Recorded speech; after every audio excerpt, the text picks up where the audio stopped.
পাহাড়ের গভীরে অবস্থিত একটি ছোট্ট শহরে একটি পুরনো পরিত্যক্ত প্রাসাদ ছিল, যা ব্ল্যাকথর্ন ম্যানর নামে পরিচিত ছিল। কিংবদন্তি ছিল যে প্রাসাদটিতে এলিয়নোর ব্ল্যাকথর্ন নামে এক যুবতীর ভূত ছিল। বহু বছর আগে তার বিবাহের দিনে সে দুঃখজনকভাবে মারা গিয়েছিল। শহরের লোকেরা প্রাসাদের চারপাশে অদ্ভুত সব ঘটনার কথা বলতো।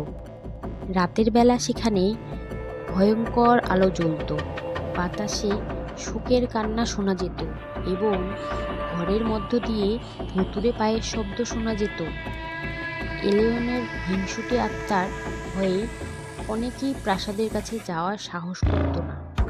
এমনই এক ঝড়ের রাতে থমাস নামে এক কৌতূহলী যুবক ভৌতিক গল্পের পিছনে সত্যটি জানার জন্য সিদ্ধান্ত নিয়েছিল। শুধুমাত্র একটি লণ্ঠন নিয়ে একটুও ভয় না পেয়ে সে ব্ল্যাকথর্ন ম্যানরের সামনে দরজা পর্যন্ত পৌঁছালো।